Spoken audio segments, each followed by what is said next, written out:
Welcome back to the 12 Days of DFIRmas. Today's guest is Jessa Jones, founders of iPad Rehab and leading expert in hardware-level data recovery and digital forensics. Known for stepping in when devices are considered dead, Jessa specializes in microsoldering and logic board repair to recover critical evidence when traditional forensic tools fall short. With a background in molecular biology, Jessa brings a scientific mindset to DFIR, focus on precision, validation, and data integrity. She is also a strong advocate for education and the right to repair, helping advance how the forensic community approaches hardware as evidence. Welcome to the 12 Days of DFIRmas. I just have to say before I get started, I love your LinkedIn profile. So I was like, what is Jessa's background? What does she do? And before we started scheduling this podcast, and it made me laugh so hard because of what you just put in there. I don't even remember what's on there. I have no idea. I haven't looked at that thing. Well, one of your G degrees said, I manages it. went there to find parking.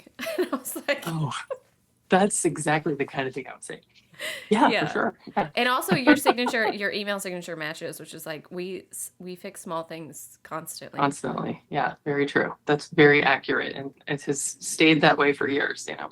So I do have to ask, I'm really curious, how did you get into digital forensics? Because I think you have like biology degree of some sort. Yeah. Yeah. So, you know, I was 100% sure that the most fun that you could have in life is molecular biology. And at the time, I didn't know what that was. We just called it genetic engineering. This was back in the 90s, where it was like the idea that you could take genes and like mix and match them and make new stuff, you know, like Transformers. It sounded super fun. So I went to college and I majored in cell and molecular biology and genetics and did research in a lab, like dissecting fruit fly eyeballs. And What? it was really fun.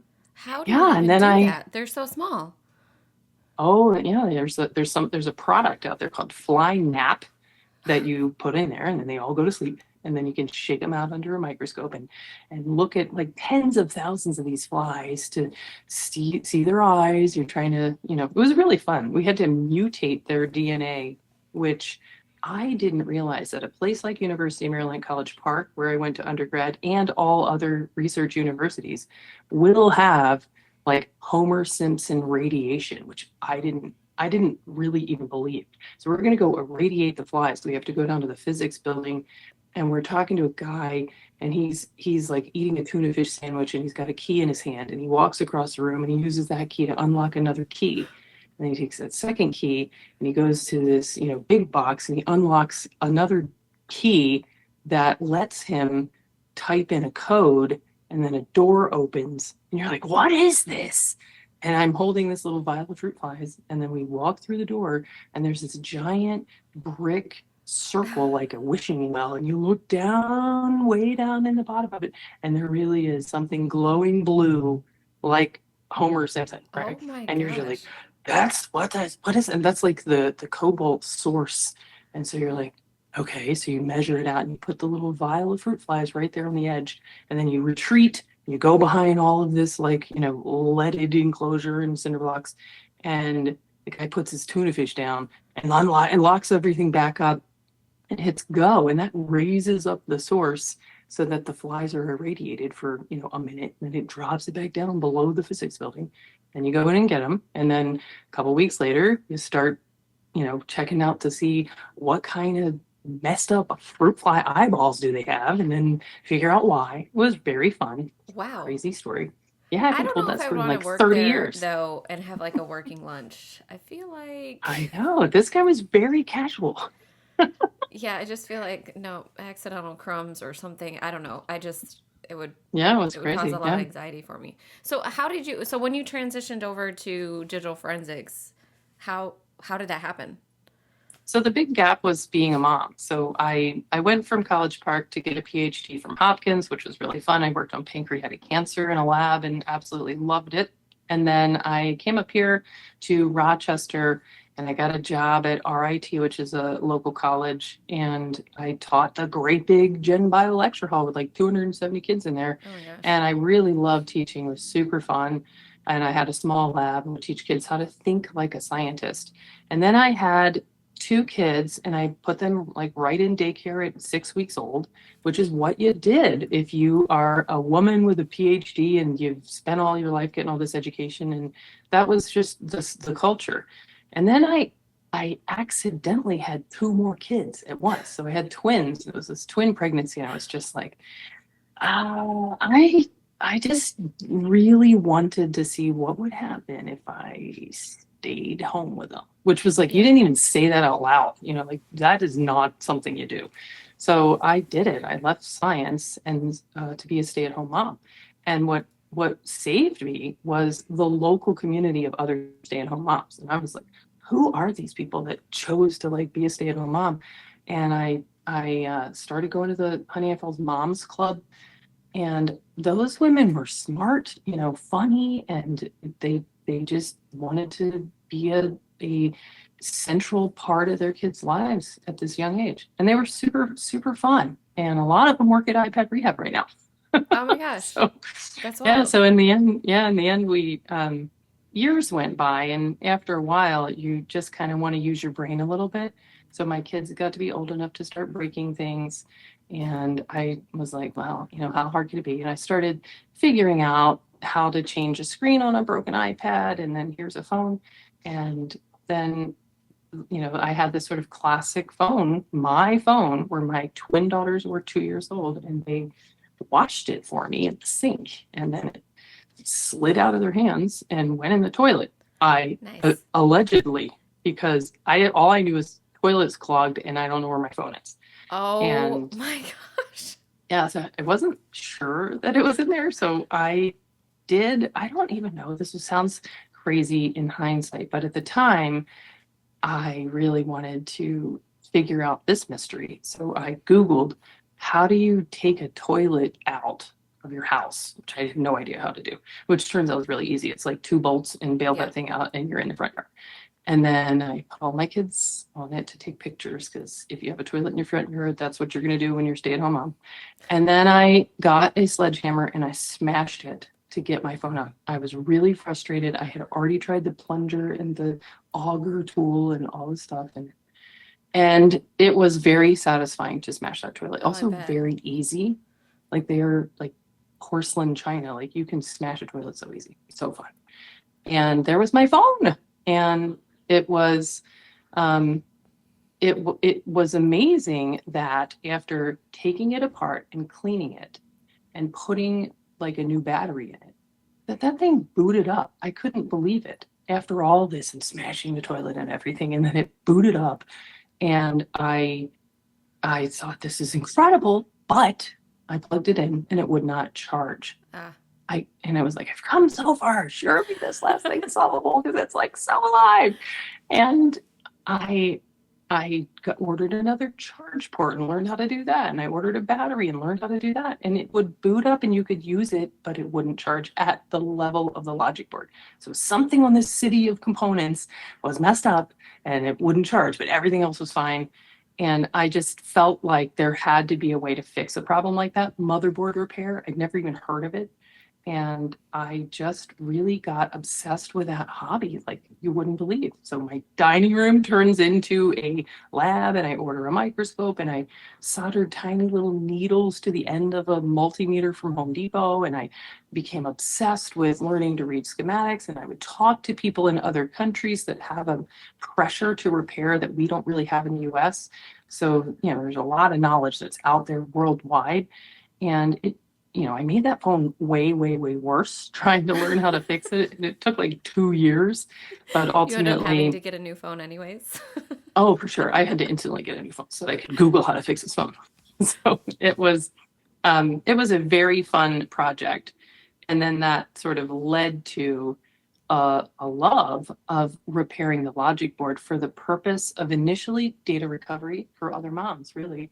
And my first data recovery was just a phone I bought on eBay to learn how to repair. And I brought it back to life, and it had somebody's baby pictures on it. And I figured out who they were and called her up and said, do you have these? And she's like, no, I don't. Oh my God.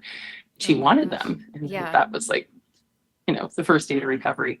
And then data recovery led to helping out investigations, because all of that data is now on today's devices trapped inside the encrypted NAND, and you have to make the entire logic board work in order to get a forensic extraction. So it sort of led to forensics, just indirectly by chance, really.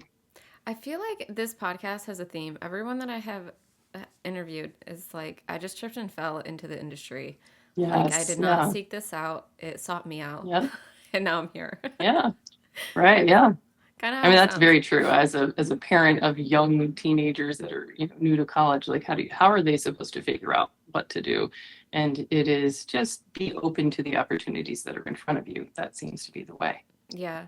Well, I think this is the first time I've heard anyone's career starting out with a toilet. So Oh, yes, for sure. Yep. congrats on that. That is, Yeah. and also I think I would do the same thing. I would 100% take pictures if I had Yeah. to, Yeah. drag it out to the front yard.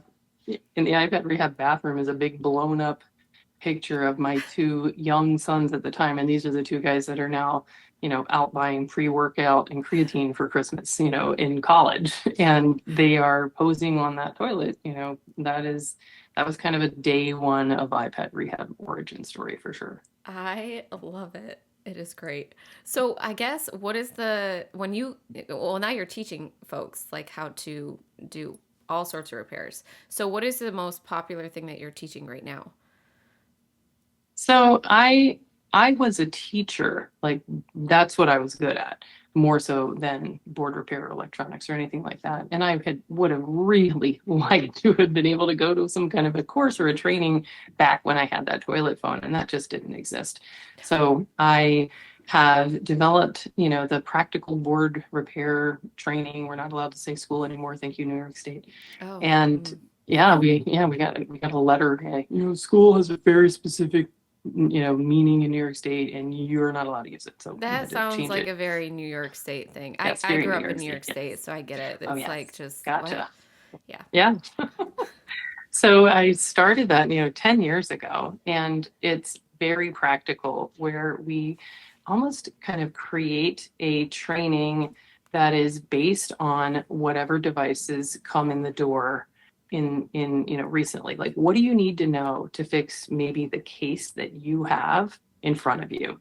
And we will kind of put them on the shelf on day one and then say, all right, so step one, we want to plug it in and ask if it charges. And if it doesn't charge, we want to ask if it boots. So we need to learn how to open it up. So we start there, and then once we know how to open it up, we need to ask, how do we ask it if it can boot on a DC power supply, which gives us a lot of information to tell us what kind of a fault this is. So we learn how to do that. And then based on what the DC power supply tells us, we learn how to solve a short circuit, or we see the device in front of us is missing a connector, and we learn how to put connectors on. So it's very practical, and it's very oriented with real devices, real cases. We're always working on something real.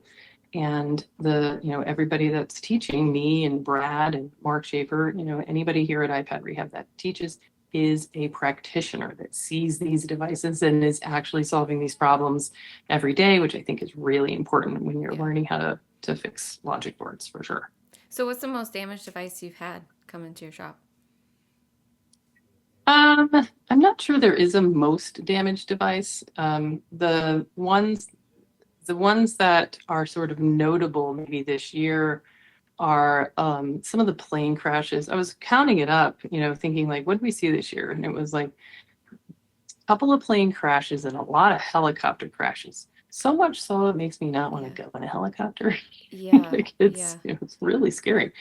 But those, I think we see the helicopter iPads, because that is the mechanism in some of these helicopters where the pilot is using an iPad for navigation, for flight data, and so it becomes very important to an investigation. And the only way to get the data out of the iPad is to resurrect the iPad. So some of those are really in rough shape.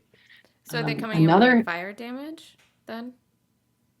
Yeah, whatever it is, they're really, really mangled. And logic boards don't like to bend because they're if you think of them like a 7-layer, stick of gum, that if you twist it, it really pulls all the little tiny connections that are under the chips that are going from one side of the board to another. So twisting, bending damage is kind of a lot of the stuff that we see. We saw one that went through a lawnmower. We see a lot of bullet holes where a lot of times bullet hole phones are very easy Oh, really? because if the bullet goes through, if the phone is a rectangle, half of the phone is the important part, the logic board, and the other half is the battery. In fact, sometimes 75% of it is the battery. So maybe the logic board is at the top in some phones, and maybe it's on the side in some phones, and maybe it's on the other side in other phones. So depending on where the bullet went, I'd say half of them are unscathed. The logic board itself is unscathed, but it looks terrible. It's like, Yeah, it does. it's shot up. It looks like it couldn't be any worse. And then when you actually open it up, this is kind of a really excellent student case where you can just ask, before I take the logic board out, because remember, it doesn't like to bend. It wants to stay, even if it's kind of been twisted or shoved in a car door. It wants to be sort of splinted by the frame of the phone. It's leave it how it is and figure out if you can maybe get that logic board to boot without doing what most investigators do, which is let me take the logic board out and then swap it into a working housing and see if it turns on. That's really aggressive, surprisingly aggressive, Yeah. because you can also ask that same question, just splinted in the twisted frame. Can I plug it into DC power, which will tell me, yes, the logic board is okay. All right, then leave it alone. And now just go get a screen and plug that screen in. And don't worry about its native screen and don't worry about parts pairing or anything like that. It will light up a regular screen that you buy. And then you can get a battery. You don't have to take the battery out. Just overlay the new battery and plug it in because it will need to hear battery data in order to turn on if it's an Android and in order to stay on if it's an iOS phone. So these there's a lot of sort of like little tiny tips and tricks that can help you get a safe or sort of conservative, like very scientific method, just trying to be extremely cautious. And don't do anything to the board unless it makes you do that. AKA, all right, throw this one in the trash. Or you have to take the board out, but you don't start out saying, let's take the board out as step one. You take it out if it makes you. So DC power says, this board has a short circuit. Okay, then I can throw it away or I can clear the short circuit. In order to do that, I will have to take the board out of the housing. So that's sort of logic. So it sounds really intimidating. Like hardware repair in general is intimidating, but then like board repair and recovery sounds even more intimidating. So how do you get someone to have like a different level of confidence going in that?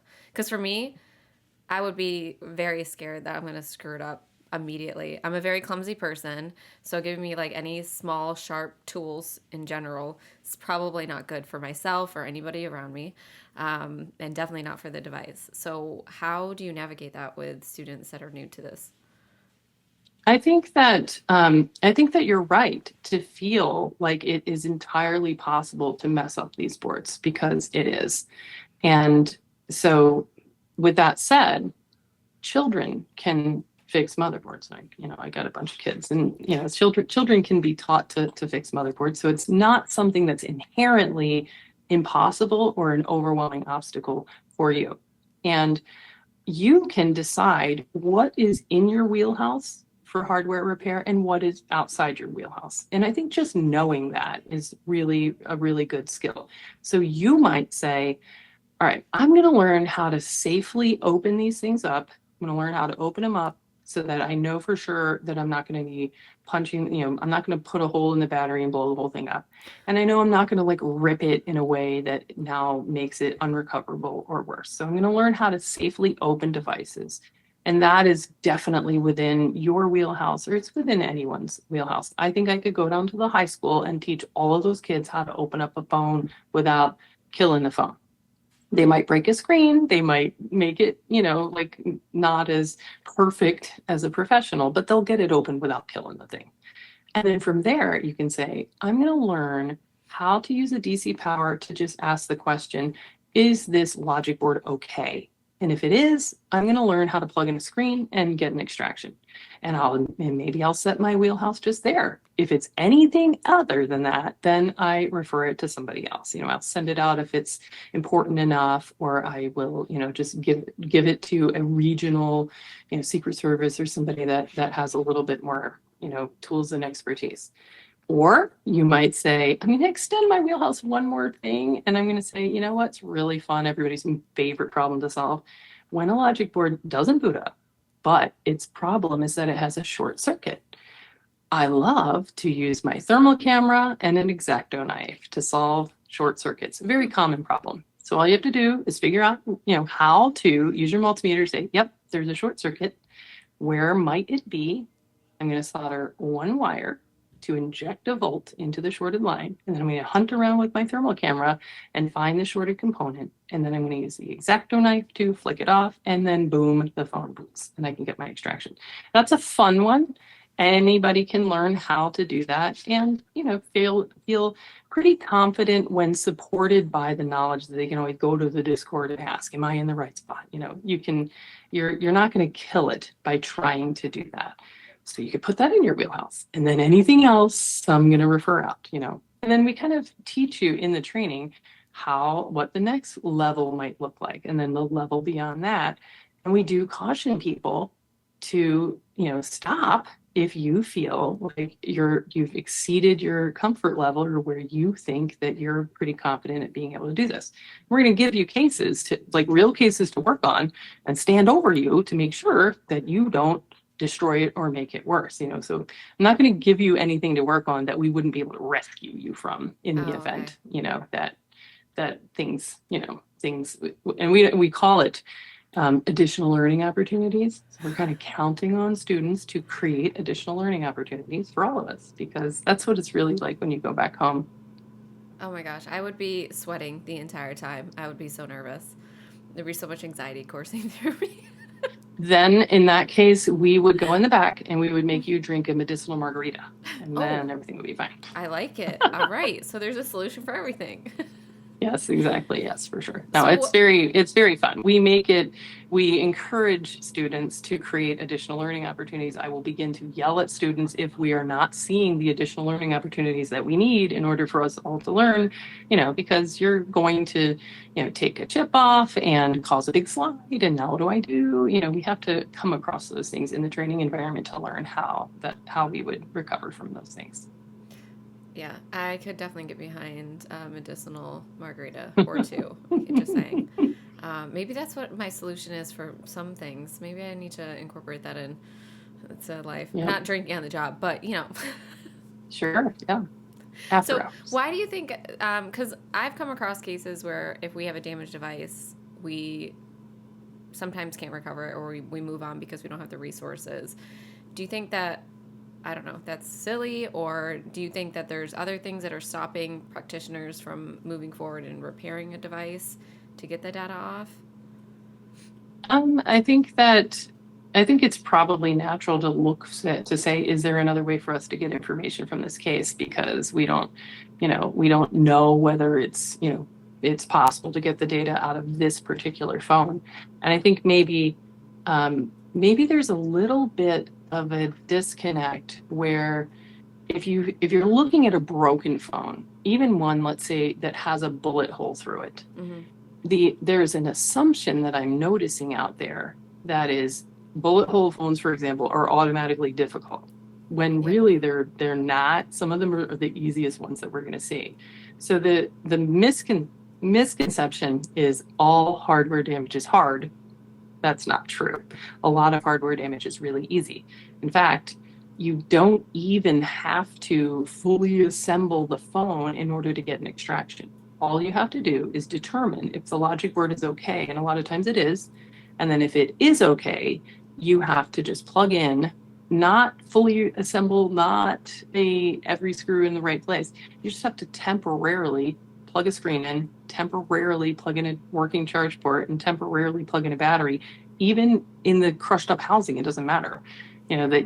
People don't realize that a lot of these are extremely straightforward, and that they can get a source for these parts from like Eco ATM will give investigators, a phone they can use for parts in order to do a job like that. So it's not always even super expensive. So it's pretty reasonable to at least try. So we saw a case this year, local to us, that relatively local, is a New York State case, that had a really important bulletable phone where a victim had been recording when they were shot. So the bullet goes through the phone. And so there is video. The last video is going to show who did it. That's a really big deal. And the agency was just like kind of had that sort of, well, this is impossible. Look at the phone. It's got a bullet hole through it. And they reached out to an external agency who just by looking at it from afar said, oh yeah, that'll take years or maybe even impossible. When it turned out it was super easy. So they ended up bringing it here during a training. And so we're like, that's exactly what the students know how to do. Just take the screen off, put it on DC power, and look at that. DC power says the logic board is okay. So you can know that within seconds. So okay, let's grab another matching phone, take its screen off, put it on there, and then boom, they knew the passcode, so it didn't even have to get brute forced, and they could have access to that last video that they needed in order to continue the investigation. So, even, ones like that, people just kind of assume everything's hard, and that's sometimes true, but it's not always true for sure. A lot of them are easy. I mean, I'm part of the problem. I assume they're all hard. So, well, they are sometimes, they're sometimes hard. And the other thing we're noticing in the field, especially this year when I was kind of reviewing cases, that sometimes you can cause damage by just sort of having a lack of understanding of like what is easy and what is in fact sort of unsafe, or where can you push and where do you have to hold back. So we've seen, for example, a really important iPad came through here this year that had been, taken from somebody's house. He'd put it in the, he tried to damage the evidence, and then they took it and they knew it was important. So they sent it to an external agency, and that external agency just had less familiarity of that particular device, and the way that they disassembled it, they didn't realize that the charge port in that device isn't the kind that just unclips. It's soldered to the logic board. So if you rip the logic board out of that device, which again is dangerous, and people don't really think about that because if it's all sort of bent, leave it alone unless you have to. They ended up ripping the charge port off and every single pad that it was attached to. So that really complicates things. And it turns out that what was wrong with the device originally was a simple short circuit thermal camera, X-Acto knife, very straightforward solution that we actually ended up doing here in class. That student brought it up and we did this project in class.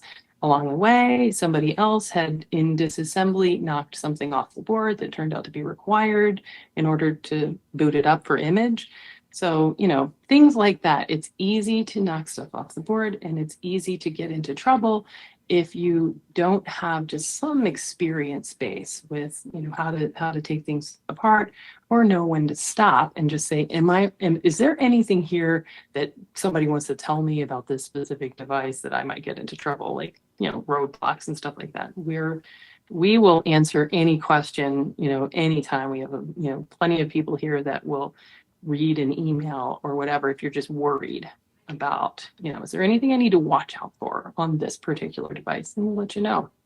So you already mentioned other resources. Where can people find like additional information about the work that you're doing, or do you guys put any like research out or steps? So yeah, so I am in the middle of my research project, which is so far going really, really bad. Which is, my I don't know if you've heard about my failed saltwater damage experiments, temporarily failed, which is one of the questions that we got this year from an agency was to ask us what our opinion was on the best practices for people in the field that are recovering evidence from bodies of water. So any kind of liquid damage, even if it's back of a toilet, but salt water, back of a toilet, anything. Um, what should an investigator do that's like actually pulling that evidence out? So we have different agencies that sort of have a belief or a policy of what you should do. So some of that comes from firearms, which is just an assumption that phones are going to be like guns and that you should leave it in the liquid that it's in. Yes. So that you can avoid any possible oxidation. So that's what you should do for phones, because phones are I've basically, heard the same thing. yeah. So is that true? I don't know. So or is it most important to just dry it out like immediately? Like you should just take it and open it up and dry it out, because getting it dry is most important. Or is it take it out of the salt water maybe, and then you should just put it into isopropyl alcohol or distilled water, or does it even matter? So we created an experiment, and I'm a scientist by training and I love to do experiments. So here's the experiment that we are doing. We have I had 70 working iPhones that had never been opened, so that they're all the same. Turn them on, they're all reset, they're all the same. And then I wanted to dump them into a serious liquid damage injury, so salt water in the bay, and then pull them out after 48 hours and then triage sets of 10 so that we could actually do a statistical comparison between these groups, and then triage how they were treated by the investigator pulling them out. So control, just throw them in an evidence bag, close it up. Next would be to leave them in the salt water, following the policy. Next would be, well, let's leave them in water, but not salt water. Let's just, kind of put them in distilled water instead and leave them in there. Next was, let's just sort of open it as in the way that sort of anyone could open a phone, which is just, let me see if I just kind of take the screen off, but I'm not going to take the logic board out. I'm just going to take the screen off and just sort of leave it to air dry. And then the next was, well, let's do that, but then let's go ahead and hose it out with like isopropyl alcohol. And then we'll let it sit for 30 days, because that sort of mimics, the time it would actually take for it to get somewhere. You'd like our shop for actual, can we get it extracted? And then see what the yield is between those different groups to help actually scientifically guide the policy behind what should we do universally when we pull a phone out of liquid. So I was very excited about this. I still am, and I love this experiment. I love this so experiment. I got the I'm yeah. like on so my I, edge. I'm like, tell me what's gonna happen? Yeah. What So I'll happened? tell you, What'd you find it's out? gonna end on a cliffhanger right now. But right now it is, we're gonna get the 70 phones, and I'm gonna fire them all up, and I'm gonna drive to my dad's house. And I did this a few months ago, and it was right in the fall. Drive to my dad's house. My dad lives on the Chincoteague Bay, right in Virginia, Maryland, Virginia border. And I decided, and this is where I messed up, I should have put them in a crab pot and dropped it off of his dock in 3 feet of water. And then 48 hours later, continued on with the triage and taking them back. I didn't do that. I decided in my wisdom that they needed pressure to really simulate. I wanted to be sure that we're getting the damage. So I said, Dad, we got to drive out to like some depth. So I know that out there by the channel, it's like 20, 30 feet deep. That'll create like an atmosphere pressure to push the water into the phones. So I want to do that. So we loaded up these crab pots, and then I'm not an idiot. I'm not just going to drop them out there. So I put air tags in the floats. And then we drove out there and I dropped them off. And then 48 hours later, I went back and I never saw them again. Oh, no. Oh, no. So if anybody listening wants to go help me dig up these there's 2 crab pots full of 70 iPhones in the Chincoteague Bay, really close to the bridge to Chincoteague, right there in Queen Sound. So I will meet you there. I can tell you exactly where the air tag is. So I did call Virginia Marine Police, and they were really nice. They did come out, and then they were like, we think that the crab pots probably like rolled because there was a lot of like current in that spot, and that might have rolled up the floats so that they're pulled under the water. So the air tags won't ping if they're underwater, and you won't see them. So they think they're probably still there. I don't know. So Oh they my went out, gosh. they went out like the next day or so, and the conditions were just really high water, really rough. And they were like, we don't see them.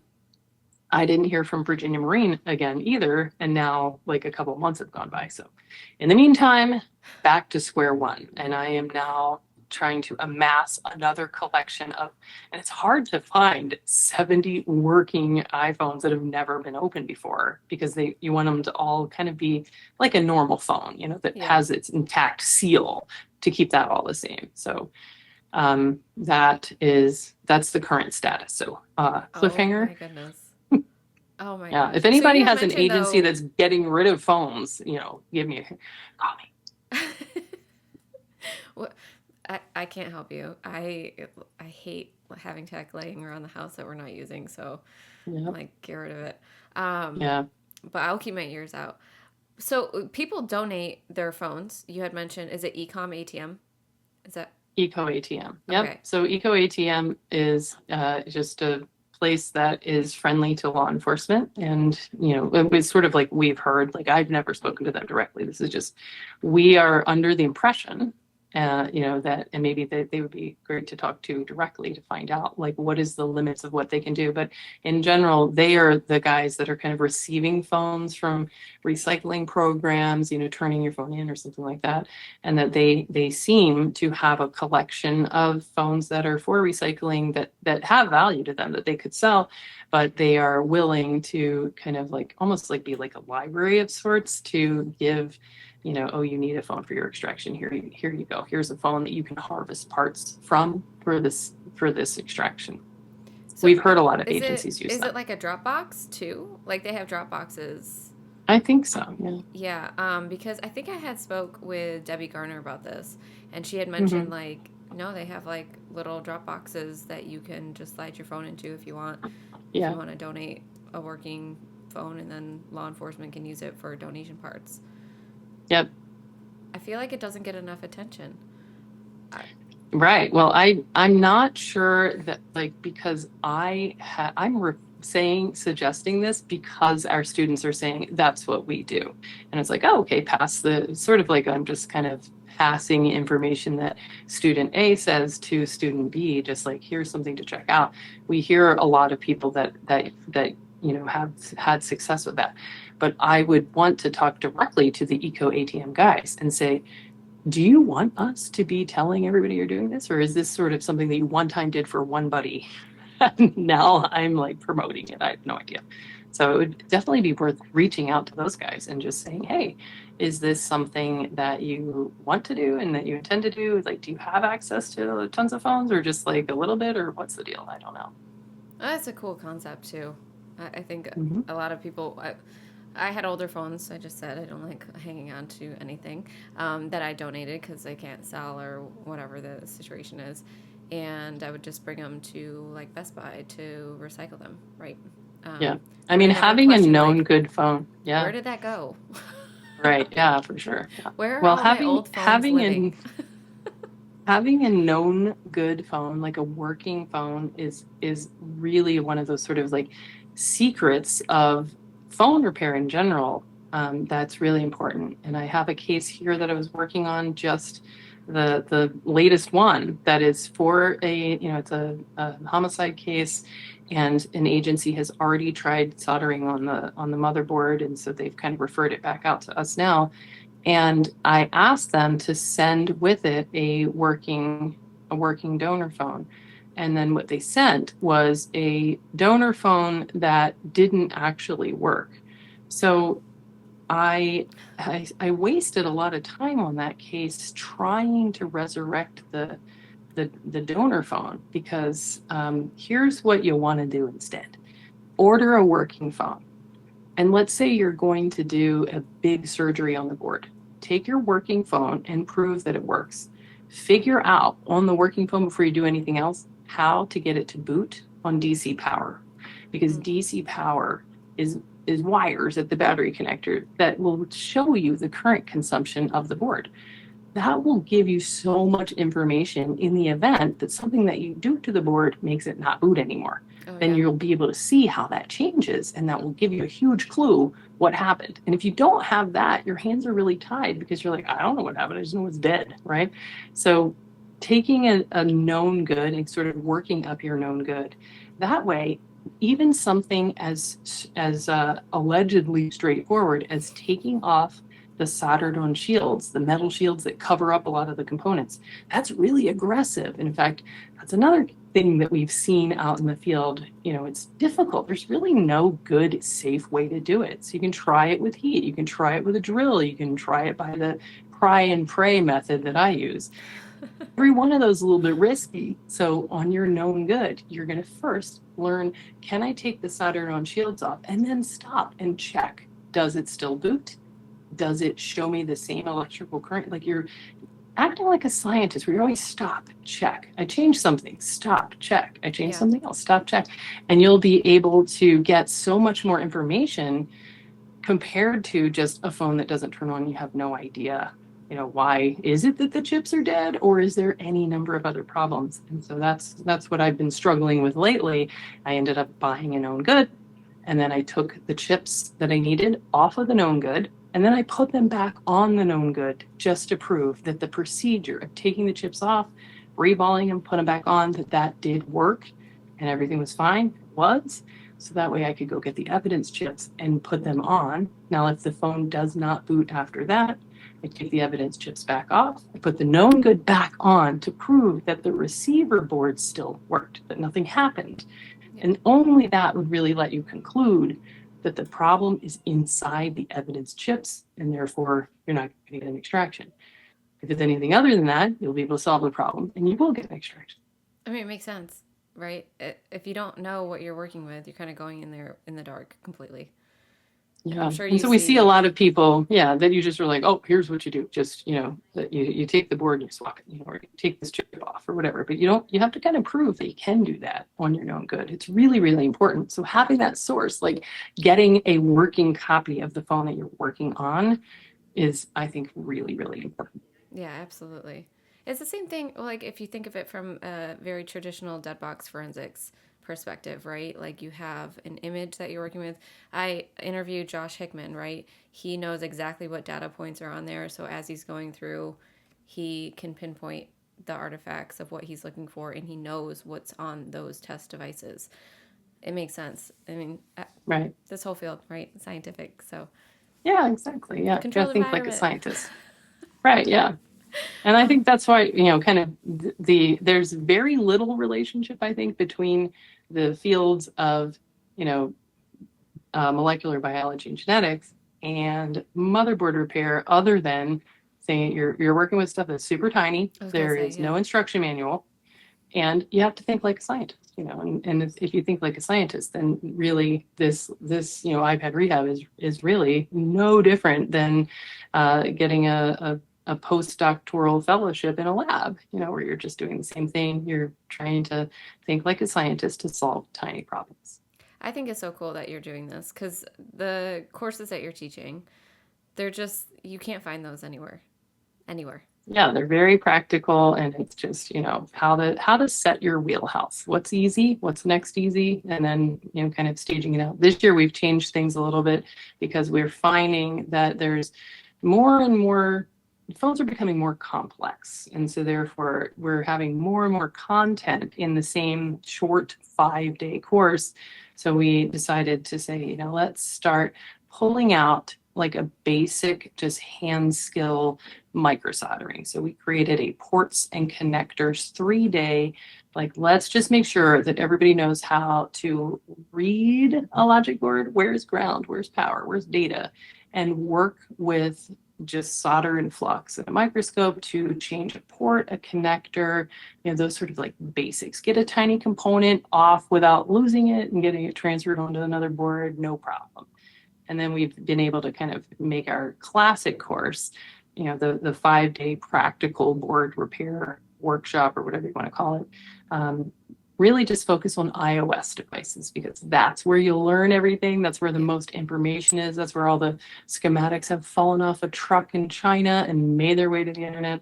So we know a lot about them. And then we've separated out further our third course, which is Android CPU, which is what really kind of is the ultimate, how to apply what you learned with iOS to Android, where there's much less information. We don't have that map of what's going on. So do you need any prior knowledge to take any of your courses? No, not really. I mean, I think for Android CPU, you need to have taken iOS, which is our main course. And then if you already know, if you're very confident, yeah, I can do ports and connectors, no problem, then you can just go right into the iOS main course. And if you're a complete beginner, then you should come and take the 3-day sort of hand skill only course that you feel like, yes, I can reball a chip, like I know how to do that stuff. So how often are your courses too? Are they once a We month? Are they They're spread once a out? month, yeah. Okay. They're once a month because they're sort of like a boot camp of sort. And so I don't think I could withstand more than that. I mean, every now and then we'll do like a back to back. Like I think somewhere in there we're doing a level 1, 2, and 2 and 3, trying to kind of put them back to back so That's a that busy people week. can, come. Yeah, exactly. But it's really fun. We got to take the course to Australia this year, which was extremely fun. And I think we're scheduled to do 2 weeks in Ontario, coming up this year.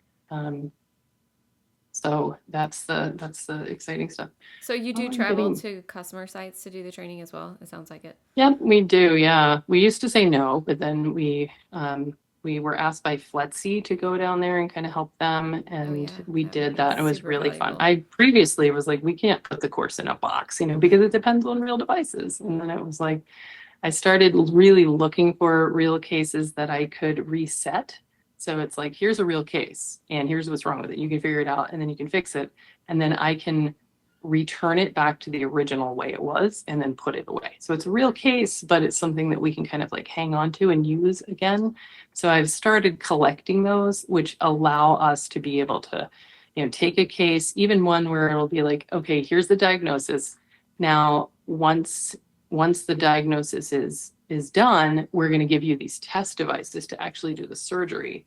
And that way you guys can all use your multimeter before and after everything works, but we kind of hang on to the test device so that somebody else could do the diagnosis. So we've figured out how to kind of, coursify some of these It real life sounds examples. extremely complex to try to figure that aspect out of like how Yeah, do we that take part was this tough. mobile, Yeah. like going places with Yes. this. Yep. I can't imagine going through. I mean, obviously you're probably shipping the majority of these contents, but just going through security in general, like I Yeah. have all Well, this Mark, stuff. yeah, iPad Rehab Mark used to travel from Florida, where he lives in Florida, and he would come every month, to do the course for, nearly a decade. And he has a massive suitcase that is full of all kinds of phones and syringes of flux and stuff like that. And so it was like, it seems like they would be like, what the heck? No, but they were just like, okay, syringe. It's like their rules are weird, like you can't take lotion, but a needle tipped syringe full of flux, as long as it's less than 4 ounces, is totally fine. It looks normal. It's Like fine. it's like, oh, let's go. Okay, No, I've traveled through like TSA has taken like my personal razor, but has let me go through with my like like my iFixit kit. I'm like that has Oh yeah, that's scalpels very in weird. there. Yeah, like, yeah, that's right. Yeah, I'm yeah, like, how is exactly. this okay? Well, TSA This isn't. TSA was like the one I credit with creating the first bent nozzle. Like I love the bent nozzle. So under the microscope, I've got hot air, which is, a cylinder, and it's hard to fit it under the microscope. Yeah. But if the nozzle is bent, then it fits under really, really nice and easy. So I had never heard of a bent nozzle. It didn't exist. And then I shipped stuff once I went to iFixit to do to teach them some stuff. And when I got there, I had a bent nozzle. Thank you, TSA. And I was like, "Ooh, this is Perfect. this is great." This has Back worked then, out I had better no than choice. I It was the ever only explained nozzle I it. had. Yeah, I was like, Oh my when god, it I was had like happy China make mistakes. them for us. Yeah, exactly. That was really cool. Oh my gosh. Well, I do have to ask, your shop is like the most festive shop I've seen. You make me look Yep. like I am. I mean, I have this plant. Maybe I should throw some like bulbs or something in it. I don't know. Um, but I feel like Scrooge looking at your shop. Oh yeah, there's a lot of stuff going on. Like I'm not even sure you can like see, I don't think you can see like Sunday, iPad Rehab Sunday made like a little cut out Christmas tree with like SIM trays and little bits of Oh motherboards my all over it goodness. with lights. Like I don't know where it is. It's somewhere back over there. But yeah, we're really into Christmas. We're gonna I love win the it. contest. This is like a small town, little like trees everywhere, and there really is a Christmas light contest. You're gonna win. I hope so. We'll see. We have never won before, so we'll This is see. it. There's a This is the lot of year. lights in here though. Yeah, You're gonna have to it's let us know if you daytime. win. Okay, gonna vote for us. So Christmas tradition. Yes. What is I'm it? I'm gonna share my Thanksgiving tradition, which is close enough Okay. because I just love this so much. So my mom's favorite holiday was Thanksgiving, and back in like 1985 or so, she got a bunch of markers and put them out on the at pumpkin pie time, and she said, "Everyone here, sign the tablecloth." And so Oh. here's my grandmother who would write something about, like, beautiful pumpkin pie or something like that. And then the next year, she puts out the same tablecloth and she embroidered the Oh sayings that my everybody had written. Now, gosh. you got to be insane to be doing that embroidery, but That's luckily, extensive detail. yeah. So luckily, if you've got a grandmother that wants to do the embroidery part, so we switched over to Sharpies, so you don't have to embroider, but that tablecloth now whenever we open the tablecloth and we put it on the table for Thanksgiving or for Christmas, it's incredible to just sit there and sit here in your seat and you can see Uncle Charles, who died in 1996, and he's like, the funny little haiku about a turkey, and then here's a little kid who said something about the snow. It's like little bits about the year, or little thing about the game we played, and it makes you feel like all of these relatives that are no longer with us, it kind of really pulls them back and connects you to your family. And I absolutely love it. So we've had that tablecloth from 19, I don't know when it started, up until 2025. And it is officially like so full of signatures that you can't put another one. So 2025, we are starting a new tablecloth. Oh my And I gosh. got to like pass them down to these kids somehow. But I really love that tradition. All the different colors and the Sharpies. It's just a plain white tablecloth. And it's really, really cool. I think that is so cool. I've never heard of that. This was before Pinterest was a thing. Yeah, right, for sure. Yeah. I don't know how it was kind of random, and then my mom she did start a second tablecloth so that my sister and I could both inherit one. And Oh, she transferred all of the signatures from the oh, original to wow. the second one. And then they kind of like went their separate evolutionary paths after that at my sister's house and my house. I love that too because, at least for me, I keep cards. When people send me cards, birthday cards, Hmm. whatever it is, I keep it. It's my thing. Um, and I have all my grandparents' cards and stuff like that. And so you never know when you're going to see like someone's handwriting for the last time, right? And it's nice to Right. see it Yeah, for again and sure. be connected. I Yeah. love that. I've never heard of that before. Um, Debbie Gardner Yeah. actually has a tradition too, which is kind of fun. She does broken ornaments. She keeps them Oh, all, and she puts them like because every year one breaks or yes. and it Hmm. could be like baby's first Christmas or what do you do with that? You can't toss it in the trash. So she keeps them all in a jar and she puts them on the Christmas tree, which I also thought That was is really, cool. really like a beautiful thing to do as well. I was like, oh Yes. my gosh, this is so smart. I like really need to get it together for these kids, but Yeah, that's cool. A more modern one that I think I'm going to keep that Jeff started last night is he just realized that if you go on your phone and you use like Google Photos, that you can just type in December 19th and it will show you every December 19th forever. So we started like gathering the family around, and we'll do it tonight, December 20th, and just pop them down and pull up his phone, project it to the TV, And it's so cool just to have sort of like the cosmic connection to December 20th, where you can see, here's where we were, this is what we were doing the year before, 2 years before, 3 years before. And it was crazy that it went all the way back to, like 2003 or something, that it was like on December 19th. That's when, oh my God, I remember that's a classic picture that I took of my toddler son, who's now 20 years old,